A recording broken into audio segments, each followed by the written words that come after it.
Why? Why have I received a letter from my late mother-in-law? I was staring at the envelope that had arrived in my home mailbox, utterly astonished.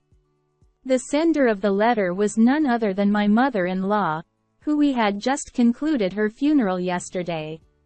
My mother-in-law had been incredibly kind to me since the beginning of my marriage, and I adored her dearly. We often went out to eat together, enjoyed shopping trips, and had grown close like friends despite our age difference. Her sudden passing left me utterly devastated. Even now, after the funeral, I still couldn't fully come to terms with the reality of her being gone. Amid this grieving period, receiving a letter from my mother-in-law left me profoundly surprised. Hastily checking the contents of the letter, I found something I never expected. First, the reason why I received this letter was that my mother-in-law had asked the temple priest to deliver it to me upon her passing. The letter instructed me to open the secret compartment in the family's chest, and revealed the existence of a hidden door. The instructions for opening the hidden door were detailed. At the end of the letter, there was a directive to be sure to open it alone. Checking the time, I realized my brother-in-law, his wife, and their children, with whom my mother-in-law lived at her house, were all out at work or school. Hurriedly, I made my way to my parent-in-law's house, entered using the spare key, and followed my mother-in-law's instructions to open the secret compartment in the chest alone. I did it. It's open. I sighed with relief, and examined the contents inside. What? This is. My name is Nancy. I'm 35 years old and work as a web designer from home. I got married to Tom, who is 4 years older than me. 5 years ago, a friend introduced him and our relationship as a couple is still very strong. However, we haven't been blessed with children yet. Both of us adore children and had hoped to have them soon after marriage, but unfortunately, we haven't been able to conceive. I used to struggle deeply and sometimes get depressed about not being able to have children. But there has always been someone who treats me kindly despite that. It was my mother-in-law. Nancy, don't worry so much. There's no need to rush. Hey, how about we go together to the new waffle place near the station for a change of pace? My mother-in-law always encouraged me and spoke warm words of comfort. Bright, kind, and caring, I deeply loved my mother-in-law. She saved me many times, and gradually, the times I fretted about having children decreased. Though I still desire children, I've opted not to pursue extensive infertility treatments but rather let things happen naturally. Since my husband Tom travels frequently for work, my mother-in-law and I often dine out or go shopping together during his absence, and we fostered a close bond akin to that of friends despite our age difference. My mother-in-law lives nearby with my brother-in-law's family, who have 3 children. While my mother-in-law seems to get along well with them, my brother-in-law and his wife frequently hurl insults at my husband and me, who are childless. Nancy, you haven't had any children yet? We have 3 lovely kids here. Being childless is unfilial. Cut ties with your mother-in-law soon. With a smug look, Amy, my brother-in-law's wife, says such things, and my brother-in-law Jason joins in, mocking us. Amy's right. Well, Tom has never been impressive anyway. Even if you had kids, they wouldn't amount to much. Initially, my husband and I would retort against such despicable remarks from my brother-in-law's family. However, since they never listened, we gradually stopped engaging with them and tried to avoid them as much as possible. My brother-in-law and his wife treat my husband and me with such a disrespectful attitude, but they act unnaturally nice in front of my mother-in-law. Consequently, my mother-in-law doesn't know their true nature. We didn't say anything to her about my brother-in-law and his wife's behavior because we didn't want to cause her any unnecessary worry. One holiday, my husband, my mother-in-law, and I planned to go out for a meal together. When the appointed time arrived, we headed to my parents-in-law's house. However, unlike usual, my mother-in-law wasn't waiting outside the door earlier than the appointed time. Is she not done getting ready yet? I wondered aloud. It's unusual. Well, she should be coming out soon. My husband replied. Neither my husband nor I thought much of it and waited for my mother-in-law to appear. However, as 5 minutes passed, then 10, she still didn't show up, nor did she answer her phone. I wonder what's going on with your mom. I began to feel uneasy. Feeling increasingly anxious, we rang the doorbell of my parents-in-law's house. With no response, we decided to use the spare key to enter. Hey, Mom? My husband called out as taking off his shoes at the entrance, but there was no response from inside. With a bad feeling, we hurriedly searched for my mother-in-law. Then, we found my mother-in-law collapsed in her bedroom. Oh my God! I exclaimed as I rushed to her side, and my husband immediately called for an ambulance. My brother-in-law's family must have been out together because besides my mother-in-law, there was no one else at the house. The ambulance arrived in about 8 minutes, and my mother-in-law was swiftly taken to the hospital. But unfortunately, she passed away there. It was a stroke. My husband and I couldn't accept the sudden loss of my mother-in-law. We cried so much that it felt like we would never stop. However, there were many things to do, like preparing for the funeral. We couldn't remain sad and despondent forever. The funeral was decided to be conducted as a family affair, and my brother-in-law assumed the role of the chief mourner.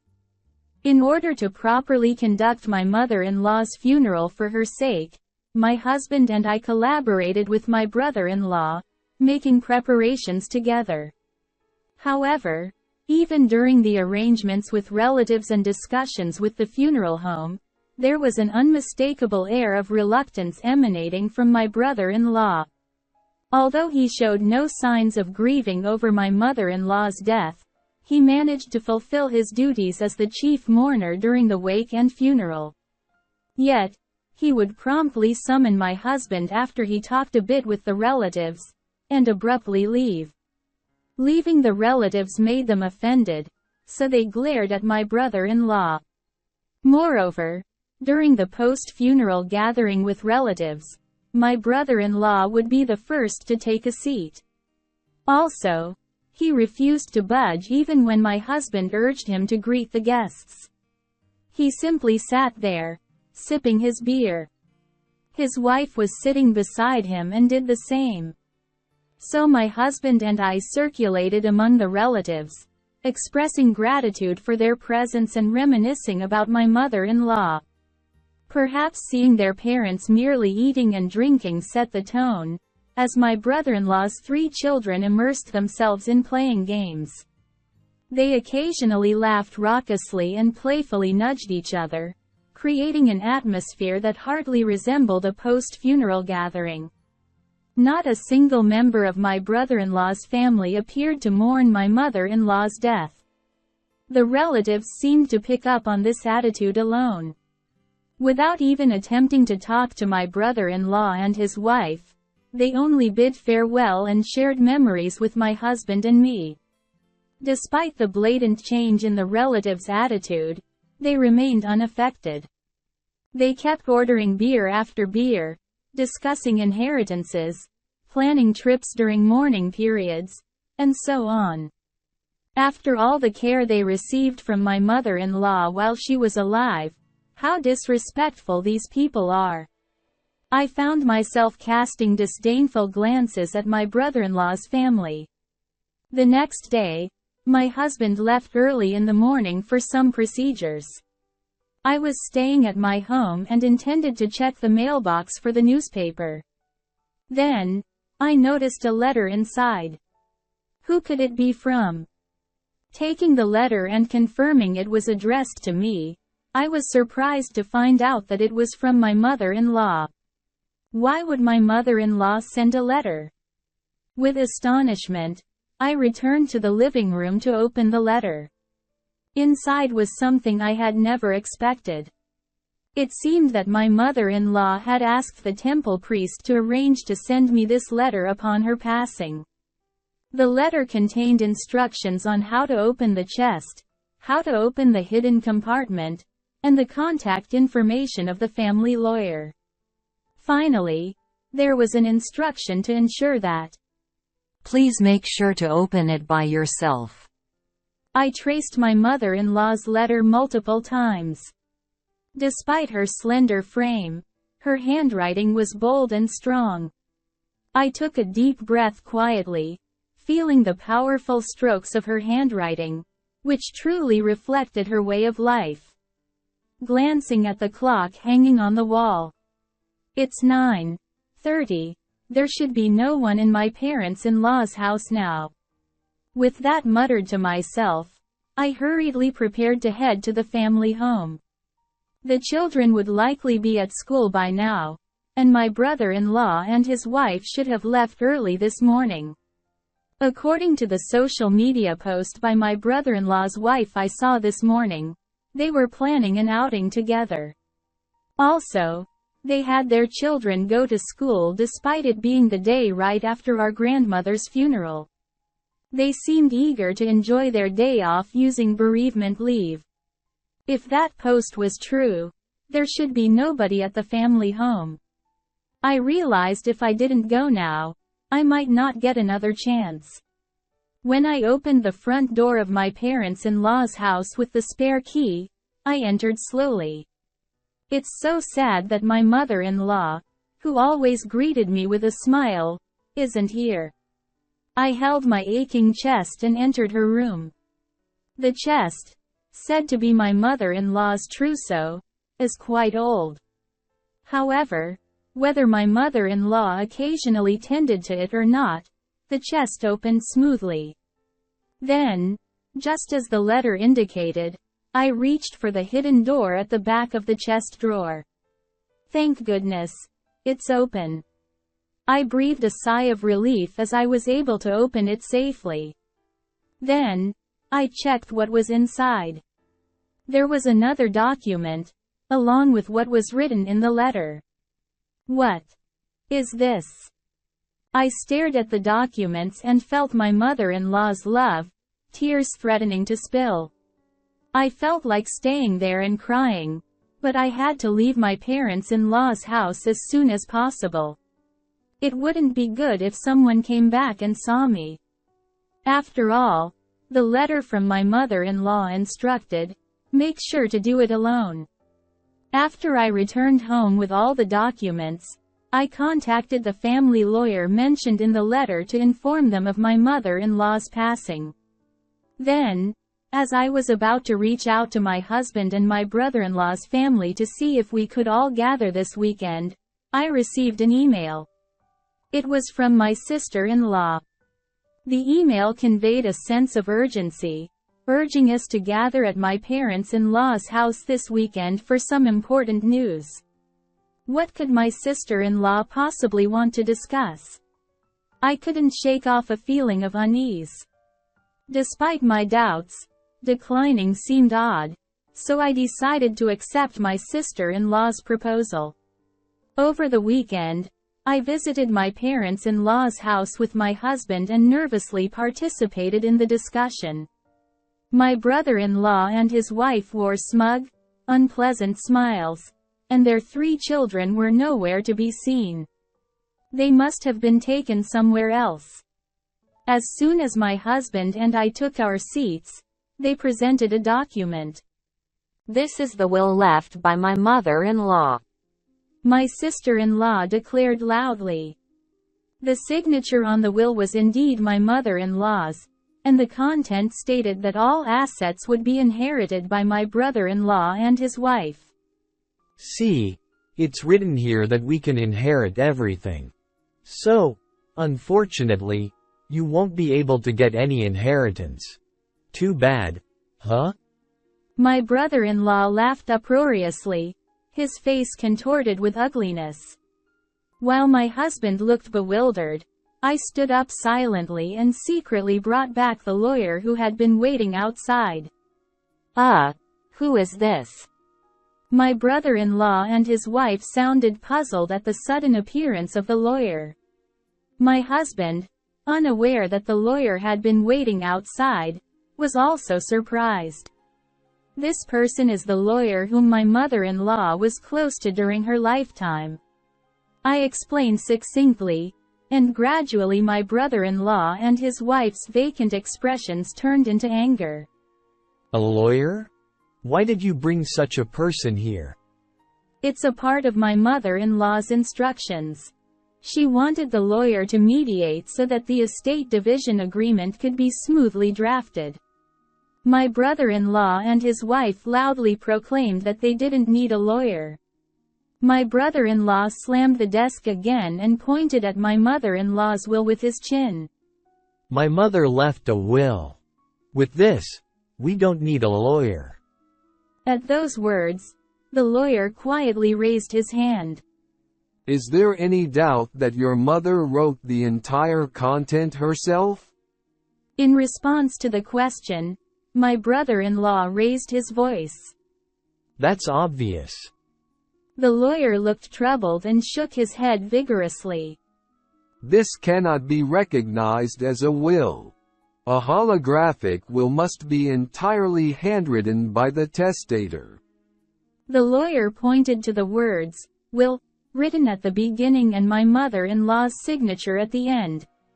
The handwriting looked familiar, but everything else seemed printed, probably from a computer. The living room, which had been so noisy, fell silent. My brother-in-law reached out to the will in front of him, but no matter what he did, the content remained unchanged. It was just neatly printed in Gothic font. Huh? Suddenly, my husband pointed at my brother-in-law. Why is the back of the paper so clean? I squinted at my husband's words, and indeed, there was something odd about the will. The handwriting in the signature section is different from the rest. Could this be a forged will? My brother-in-law and his wife trembled at the lawyer's observation. What are you talking about? We wouldn't do such a thing.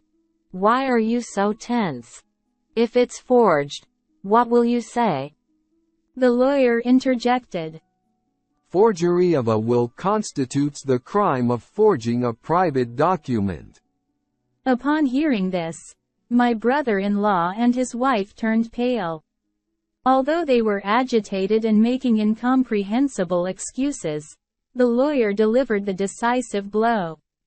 Nancy has a notarized will, so your will is invalid. What?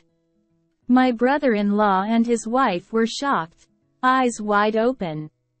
What's that? We never heard of it.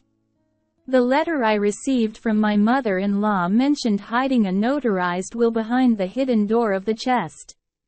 We didn't know either. In the letter we received earlier, my mother-in-law revealed the hiding place to us. The letter contained not only practical information but also explained why she made the notarized will and why she told me about it. My mother-in-law had been feeling her health decline lately and had prepared the will, but she probably suspected that my brother-in-law and his wife might tamper with it.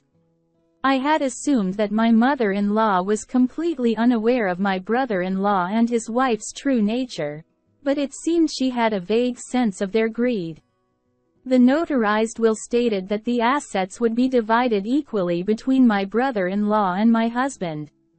What? She had prepared something like this. My brother-in-law and his wife were astonished, eyes wide open. Then, my brother-in-law's expression changed suddenly, and he shouted loudly. "Oh, yes. I'm supposed to be the beneficiary of Mom's life insurance, as the eldest son. Isn't it?" With a glaring look in his eyes, my brother-in-law yelled. I responded in a cold voice. "Besides the notarized will, your mother entrusted me with the life insurance certificate as well. And the beneficiary is me." Inside the hidden door of the chest, there was not only the notarized will but also the life insurance certificate. My brother-in-law and his wife looked incredulous at the notarized will and the life insurance certificate, staring intently. "I didn't hear about this. I don't know anything about this." The lawyer interjected. Changing the beneficiary of a life insurance policy doesn't necessarily require notifying the original beneficiary. Although my brother-in-law insisted he didn't know, slamming the table hard, the lawyer cut him off. My husband turned to me. When did Mom entrust such a thing to Nancy? I didn't know anything about it. Maybe she didn't want to tell me. He asked anxiously. I smiled at my husband and told him. It was written in the letter I received from your mother. She actually wanted to tell you about it too, but she was worried that if both of us were involved, your brother and his wife would become suspicious. So, she entrusted it to me alone. I see. There's no wonder because Mom and you were really close. While my husband and I were talking, my sister-in-law barged in hysterically. I can't accept this. Why should you two, who didn't even show your children to my mother-in-law, inherit her estate? This is ridiculous. I can't accept this at all. My brother-in-law joined in, his face turning red as he shouted. Exactly. You unlucky bunch have no right to Mom's estate.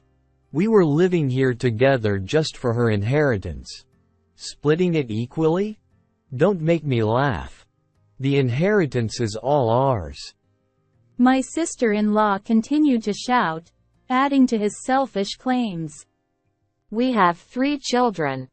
As compensation for not showing my mother-in-law any grandchildren, you should give all of her inheritance to our children for their future.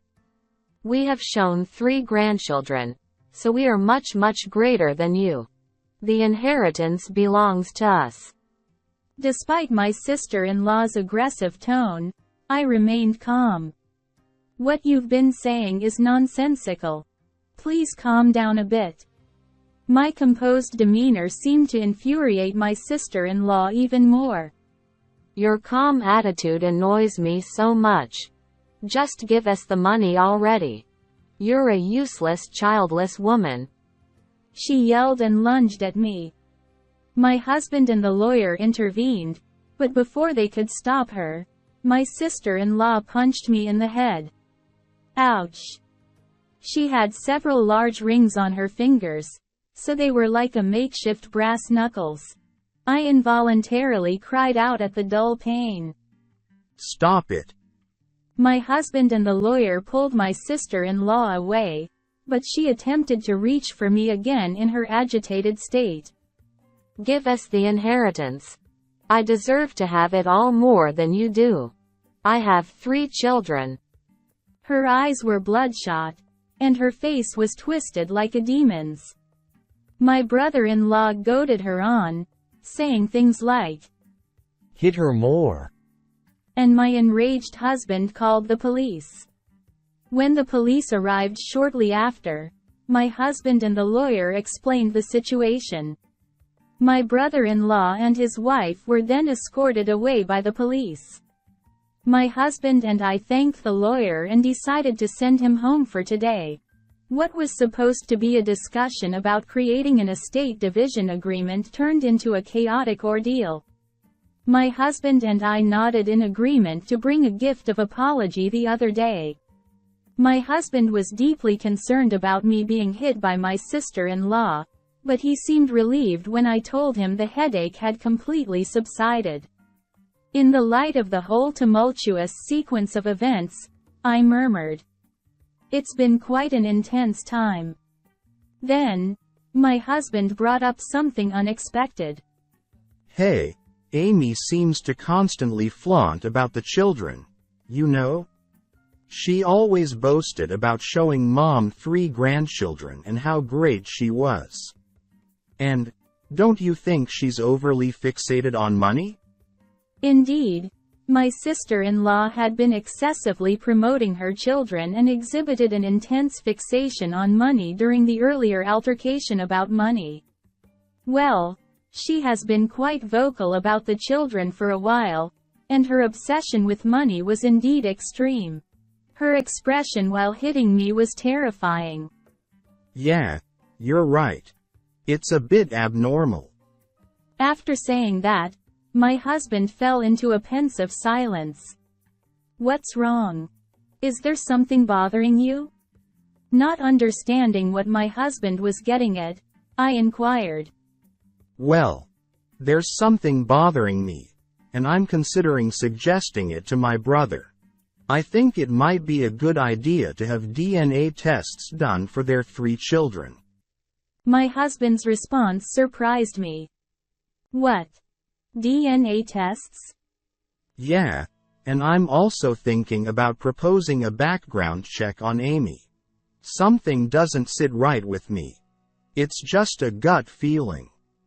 While I honestly thought it might be unnecessary, my husband's intuition had been accurate in the past. Okay. If that's what Tom suggests, let's propose it to your brother. Later on, when my husband told my brother-in-law about the matter, it seemed my brother-in-law ridiculed and yelled at him extensively. Just because you don't have kids yourselves, don't doubt ours. That's what my brother-in-law shouted, but before parting ways, he apparently insisted on taking materials about DNA testing from my husband. Perhaps my brother-in-law had some thoughts about it as well. The first revelation came from the DNA testing between my brother-in-law and his children.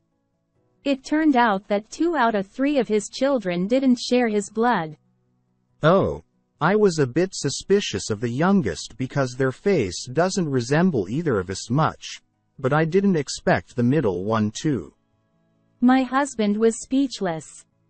Whether from this revelation or not, my brother-in-law thoroughly investigated his wife's background. The results were damning. It appeared that my sister-in-law had relationships with multiple men even before marrying my brother-in-law. Moreover, recently, her affairs were exposed to the wives of her lovers, who were now demanding compensation. As my sister-in-law spent more time at home than my brother-in-law did, she meticulously hid any notices like registered letters. Looking at the details, the total amount of compensation was far beyond what my sister-in-law earned or had in savings. In the end, my sister-in-law was hell-bent on seizing my mother-in-law's inheritance for herself at any cost. It was the natural progression of events, but my brother-in-law and sister-in-law ended up in a violent brawl, throwing things and exchanging blows until blood was shed. Unable to bear the noise, neighbors called the police, and both of them were taken into custody by the arriving officers. Already facing charges for forging our mother-in-law's will, they now faced additional charges of assault. Upon further investigation by the police, it emerged that they had committed theft and harassed wealthy individuals, among other offenses. Eventually, my brother-in-law and his wife ended up behind bars. As for the future of the 3 children left behind, my husband and I were deeply troubled. Since my mother-in-law's passing, We were the closest relatives to them. We considered taking them in, but after much deliberation, we decided against it. The children had been thoroughly indoctrinated by my brother-in-law and his wife to the point where they casually referred to my husband and me as, "You are childless incompetents." The eldest, at 14, should be old enough to discern right from wrong, and the youngest, at 7, should have some understanding of acceptable behavior. Yet, every time they saw us, they smirked and spewed insults. Even with their parents in trouble or at the center of a controversy, their mindset remained unchanged.